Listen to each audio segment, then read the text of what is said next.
Marma school ছাত্রীকে সংঘবদ্ধ ধর্ষণের অভিযোগে নতুন করে উত্তেজনা ছড়িয়ে পড়েছে পার্বত্য জেলা খাগড়াছড়িতে।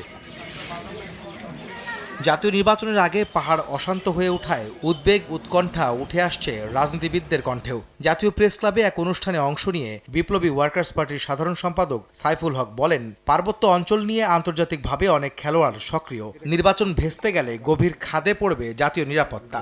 আমার খাগড়াছড়ি এখন জ্বলছে, পার্বত্য চট্টগ্রামে এখন সেখানে অবরোধ চলছে এবং গতকালকে 3 জন আমার সেখানে মানুষ সেখানে খুন হয়েছেন।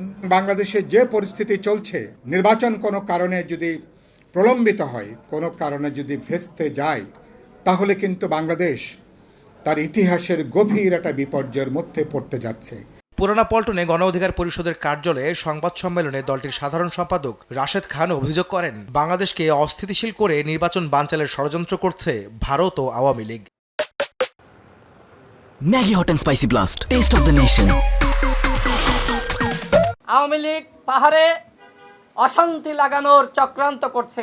সেখানে আমরা দেখলাম যে সেনাবাহিনীর সদস্যদের উপরে হামলা করা হয়েছে। আমাদের প্রতিবেশী রাষ্ট্র ভারত এবং আওয়ামী লীগ মিলে নির্বাচনকে বানচাল করার চক্রান্ত করছে। নয়াপল্টনে বিএনপির কেন্দ্রীয় কার্যালয়ে দলটির সিনিয়র যুগ্ম মহাসচিব রুহুল কবির রিজভী গণমাধ্যমে বলেন, পাহাড়ে অশান্তি বিচ্ছিন্ন কোনো ঘটনা নয়, এর পেছনে মাস্টার প্ল্যান থাকতে পারে। এগুলো আমি মনে করি যে কোনো বিচ্ছিন্ন ঘটনা নয়, প্রতিটি ঘটনার সাথে কোনো চক্র জড়িত আছে। কাঁধে কাঁধ মিলিয়ে দেশ বিরোধী অশুভ পরিকল্পনা থেকে থাকে, আমাদের প্রত্যেককে সেটা ব্যর্থ করতে হবে।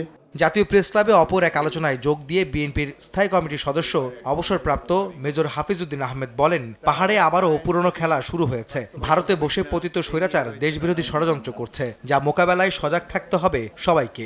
হিল ট্র্যাক্সে আবার শুরু হয়েছে পুরনো খেলা। পতিত স্বৈরাচার ভারতে বসে বাংলাদেশের বিরুদ্ধে ষড়যন্ত্র করে যাচ্ছে।